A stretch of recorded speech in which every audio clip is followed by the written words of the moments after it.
Shalom, welcome back. We're continuing on with our study of the Pythagorean connection in Luke Acts. This is part 5. Again, we're not trying to make the connection necessarily that the Pythagoreans wrote Luke. That's not the end game. What we're looking at is whether Luke, the author of the Gospel of Luke, was actually an Essene, a Nazarene Essene. The reason we're looking at the Pythagoreans is because there are these numbers that are generally thought of as Pythagorean sacred numbers, but they're appearing in coded form in the Gospel of Luke. I went through the first 3 chapters or so of Luke and showed you. I'm not going to go into all the other evidence. I've given you the sources in the previous videos of where I got that information from. That author goes through pretty much the entire book of Luke and finds much more than what I showed you. So if you want to check her books out and get all the information, you can do that. I don't want to bore you with a whole lot of math on here. But so Josephus tells us that Pythagoras got all of his knowledge and understanding from Jews living in Egypt.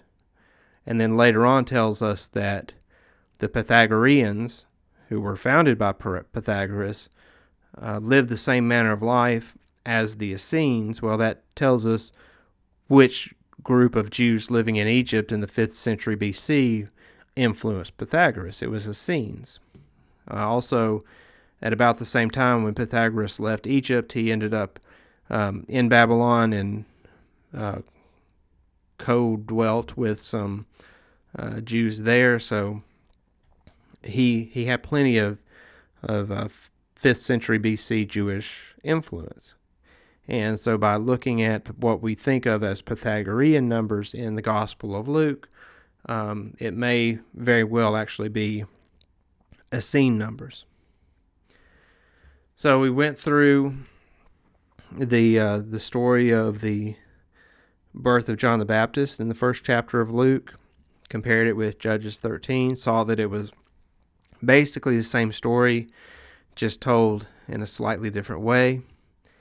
And there was this key omission of the term Nazarite, which is one of Philo's rules of enigma, as a noteworthy omission. And so why was Luke trying to convey that John the Baptist was a Nazarite without coming out and saying it?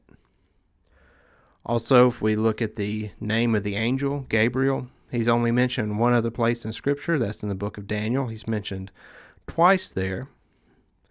But there's another connection with the book of Daniel in that Daniel also appears to be a lifelong Nazarite. It says he did not drink wine or strong drink and did not eat meat.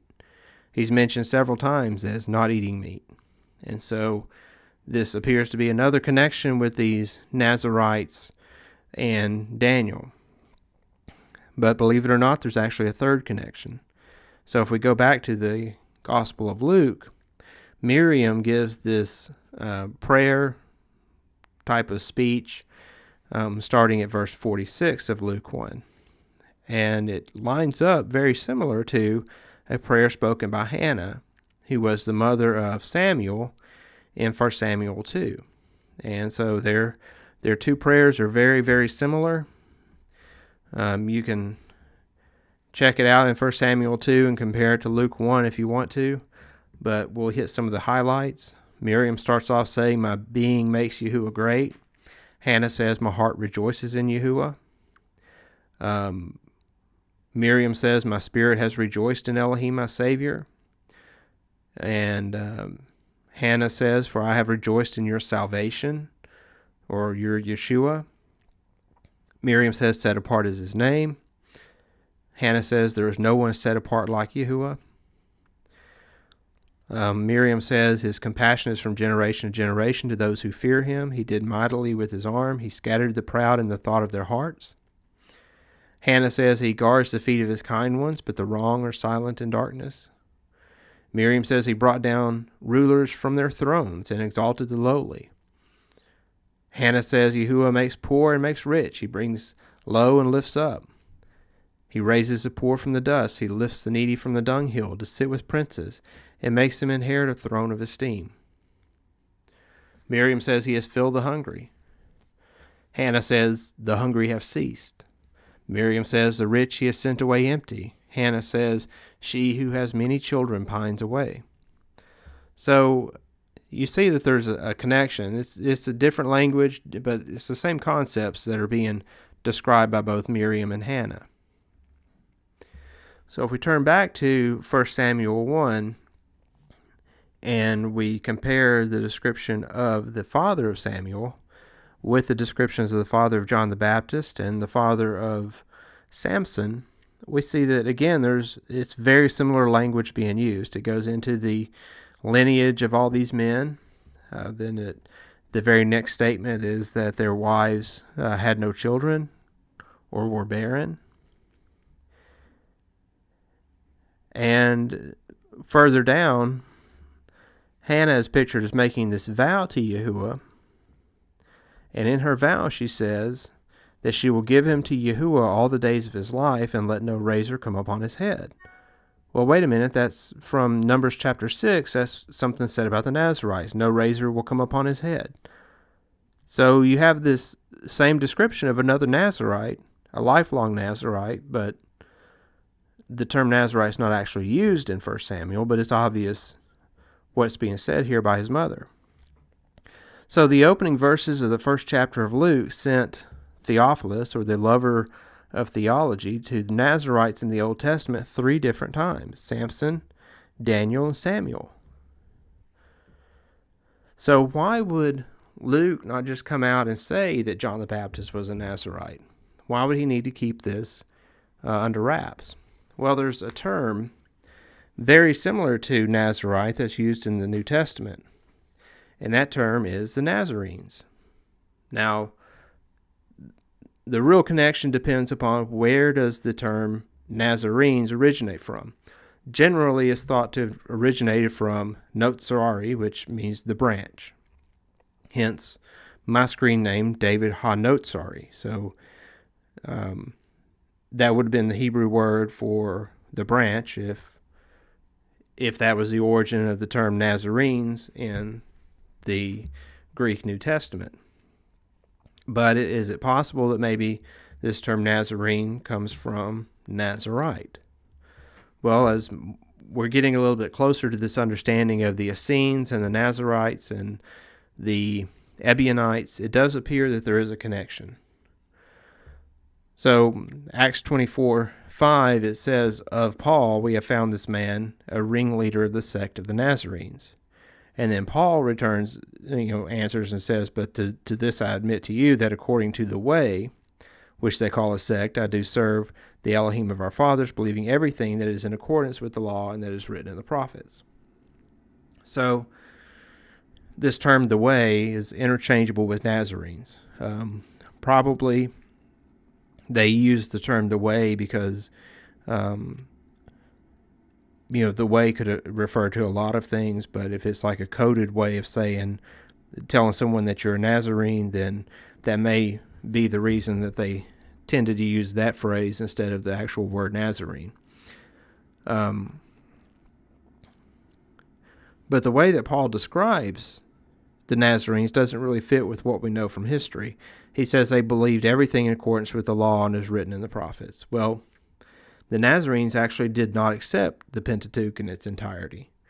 They believed that Moses had been given legislation, but they said that it was not the legislation in the Pentateuch, that the Pentateuch had a lot of stuff added to it by man. And so the way that Paul describes his beliefs doesn't really line up with the Nazarenes. In fact, it lines up closer to the scribes, the Pharisees, or the Sadducees. And Paul's other action throughout the New Testament points him more in the direction of being a Sadducee. We know that he's related to the Herodians. He's a Roman citizen. And the Herodians were all Roman citizens. They were all loyal to Rome.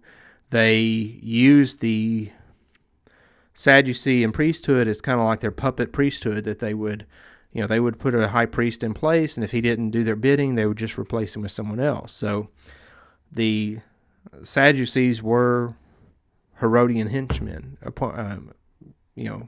by all signs and determinations we can make about them. So we got some more information about this group known as the Way. Acts 19 says that there was no small disturbance concerning them. Acts 22 says that they were persecuted by Saul unto death. Acts 28:22 said that the way was spoken against everywhere. And 2 Peter says that the way of truth will be maligned. So, Matthew tells a story in Matthew 2 that resulted in the Christian world believing that Yeshua was called a Nazarene because he was from Nazareth. But Luke describes the Nazarenes as a sect that was persecuted, spoken against, and maligned, not necessarily as a place, although he did mention Miriam was dwelling in a place called Nazareth. Why was there this glaring discrepancy? Was Yeshua called the Nazarene because he was from Nazareth, or was he called the Nazarene because he was a member of a sect called the Nazarenes? Epiphanius says that the Nazarenes existed before Yeshua, that they were a sect in Jerusalem or a sect in Israel before Yeshua ever walked the earth. So I tend to think that they were an actual sect that had been around for some time before Yeshua came, and that they were probably what the Essenes call themselves. There's no evidence that the Essenes actually call themselves Essenes. That's a term that's used by Greek-speaking people to refer to them. So apparently Luke was not able to write that John and Yeshua were members of the sect called the Nazarenes. Has some unnamed enemy set about to destroy the very important information? Perhaps one of those who persecuted, spoke against, or maligned, or blamed the Nazarenes for great disturbances. Is it possible that there was an enemy and Luke was having to conceal the name of the sect because of political reasons? Well, if we turn to the end of the first chapter of Luke, Zechariah, he's given his ability to speak again after the birth of John the Baptist. And it says that he was filled with the set-apart spirit and prophesied. Well, that's kind of an attention grabber right there. And one of Philo's rules is rule number 20 is a striking statement. So saying that someone is filled with the set-apart spirit and prophesied, that kind of grabs your attention. That could be qualified definitely as a striking statement. So he goes on to give this paragraph or so speech about his son, and there's a lot of interesting things that are said in here. He mentions the house of his servant David, deliverance from our enemies and the hand of those hating us, being delivered from the hand of our enemies. So this actually kind of lines up with something that's said in the Tanakh. If we turn back to 2 Samuel, verse 22, it speaks about David being delivered from the hands of all of his enemies. But we have another key omission here from Philo's rule number 19, and that is in Luke it says from all of those hating us. But in Samuel it says from the hand of Saul. Saul, of course, being the name of Paul. So was Luke trying to give us a coded message here that those hating us, the reason they were being persecuted, the reason they needed deliverance from their enemies was because of this person who hated them, whose name was Shaul. And also notice this statement, by the mouth of his set-apart prophets from of old. So if you turn all the way back in the Tanakh, one of the first prophets mentioned was Samuel. He certainly qualifies as a prophet from of old. He's also one that we were connected to as a Nazarite. And Luke used this statement in the book of Samuel to connect us to the hand of those hating us, hating the Nazarenes. So is there anywhere else that we get any clear indication that one of our enemies, that we need, deliverance from our enemies, would include Paul? Well, if we turn to the other Nazarene writings we have, like the recognitions of Clement, there's one person that's continuously referred to as the enemy of Kepha and the enemy of the Nazarenes, and that is this unnamed person who is obviously Paul. We're first introduced to him in Recognitions, Book 1, Chapter 70. It says, "And thereafter one man who was an enemy, along with a few other men, went into the temple next to the altar while shouting and saying, 'What are you doing, O men, sons of Israel? How quickly have you been caught up by poor man,' or Ebionites, 'who have gone astray after sorcerers.' However, he said things like these, but hearing the contrary of them, and being overcome by James the bishop, he started to incite a great riot. And after he had said these things, he first leapt up and snatched a firebrand from the altar, and began to beat him, James. And those who died were not a few, for there was much blood pouring out of those who were slain. And then the enemy cast James down from the top of the steps. But after he fell and became as if dead, he did not beat him a second time." So this is another version of the story that happened in the temple, where it said this congregation of the freemen came in. This is a story that Luke wrote in Acts. And in the book of Acts, Stephen was stoned and Paul was standing by. But in the Recognitions, Paul attacks James. Paul incites the riot. And he ended up casting James down the temple steps and leaving him for dead. Recognitions goes on to say that man, the enemy, in the presence of the priest, declared to Caiaphas, the chief priest, that he would slaughter the believers in Yeshua. He went out to go to Damascus while bearing letters from them, so that after going there, the unbelievers would help him slaughter the believers. He therefore intended first to go there because he supposed that Peter went there. However, after 30 days, he came across us at Jericho. We there buried two of our brethren during the night in that place. So this is very different from the description in the book of Acts, in that Paul supposedly had this vision on the way to Damascus, and that from that point forward, he was struck blind, and he repented, and he became a believer in Yeshua, and he became a fellow member of the sect of the Nazarenes. But this tells a different story. This says that 30 days after Paul went to Damascus, now this is 30 days after his supposed conversion, Paul shows up at Jericho and attacks the believers again, and they end up having to bury two people because Paul started this riot, and apparently two more people got killed. So this doesn't fit the description we have of Paul in the book of Acts. Recognitions goes on to say, however, because of love for the Creator of the world is sufficient to rescue and save those who love him, the evil one has diffused himself in order to make human beings enemies toward him. But to some of them, when they are watchful, he appears with the illusion of phantoms and promises things more excellent than the Creator. So who do we know that had the appearance of an apparition to him? Well, according to the book of Acts, Paul did. Paul had this vision, this Yeshua appeared to him.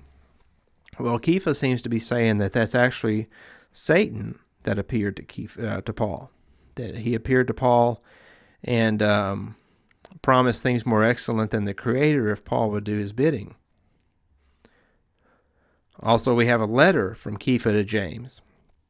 And in that letter, the second chapter, Kepha says, "For some from among the Goyim have rejected my Torah-observant preaching, attaching themselves to certain Torahless and trifling preaching of the man who is my enemy. And these things some have attempted while I'm still alive to transform my words by certain various interpretations in order to bring about the dissolution of the Torah. But these men, professing I know not how to know my mind, undertake to explain my words, which they have heard of me more intelligently than I who spoke them, telling their Talmudim that this is my meaning, which indeed I never thought of. But if, while I'm still alive, they dare thus to misrepresent me, how much more will those who shall come after me dare to do so?" So Kepha is talking about this man who is his enemy, who has Torahless and trifling preaching. Well, if you ask any Christian, who was it that told you the Torah is done away with, invariably they'll tell you Paul. Paul's the one that's always associated with lawless preaching. And again, he's referred to as the enemy. Also in the Nazarene homilies. And this is really pretty much the nail in the coffin, I think, as far as Paul goes. In Book 17, chapter 19, Kepha says, "If then our Yeshua appeared to you in a vision, made himself known to you, and spoke to you, it was as one who was enraged with an adversary." Or, what's another word for adversary? Enemy. And this is the reason, while it was through visions and dreams, or through revelations that were from without, that he spoke to you. But can anyone be rendered fit for instruction through apparitions?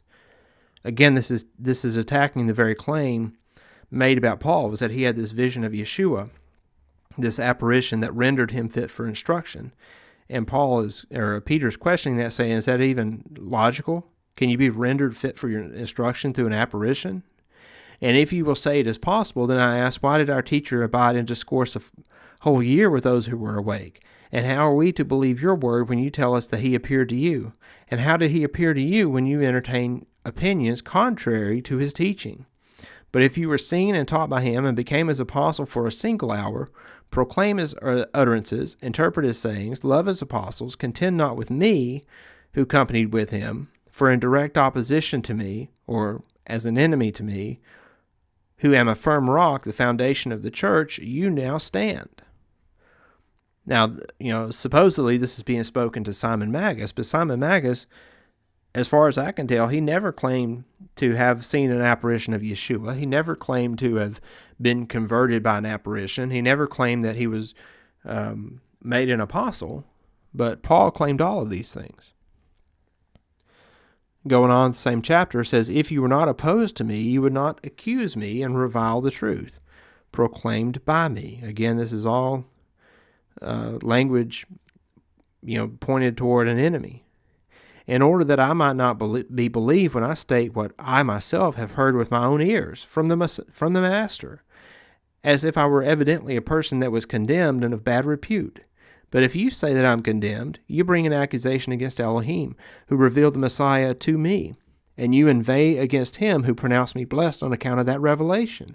But if, indeed, you really wish to work in the cause of truth, learn first from all of us what we have learned from him, and, becoming a disciple of the truth, become a fellow worker with us." So Kepha, even at this point, is reaching out to him to try and get him to repent and turn back. But there's no indication here from Kepha that Paul was on board with the movement. Now, some people may say, well, it doesn't actually say Paul by name. You're just, thinking that, making this whole thing up about, well, it just kind of sounds like Paul, so it must be Paul. Well, you can pick up any translation of the homilies of Clement, turn to this chapter, and in the footnotes, the translators, they all say that he's obviously speaking against Paul. It's not something I've come up with. In fact, you can Google the writings of Clement and Paul, and you'll find numerous articles that state that these writings of Clement, whether the homilies or the recognitions, that they're anti-Paul. They're an anti-Pauline thesis. And so, it's not something I came up with. It's something that anyone who studies this text, they all pretty much come to the same conclusion, unless they have an overarching love of Paul that blinds them from accepting the truth. So who is this enemy of the Nazarenes? Well, I don't know that you could really be told any more plainly than what Luke tells you right here. The enemy, those hating us, that was the hand of Shaul. So if you want further information, I've got a series of videos out there called What's Up with Galatians, and I go into excruciating detail on the relationship of Paul with the other apostles. And it uses a lot of scripture. I take you through pretty much all of Paul's letters line by line and show you what he's actually saying. So If you're one of these people that's heavily indoctrinated into the Hebraic roots movement and you think that Paul was saying something completely opposite to what everybody's read him to say for the last 2,000 years, I suggest you at least look at the other side of the story. Just watch the videos and consider it, because if Paul was a true apostle, I mean, you can't destroy the truth by shining light on it. And so watch the videos and pray to the Father and see if it speaks truth to you. But I don't know that you can really deny what Luke's saying here about the hand of Shaul being the hand of the enemy. So I thank you for listening. Don't know how much further I'm going to get into this whole thing about the Pythagorean connection, but whether I make another video or whether this is the last one, I highly recommend you reading those books, because she makes a lot of interesting points later on, especially when she gets into the book of Acts. But thank you for listening. I pray that this has been a blessing for you, and shalom.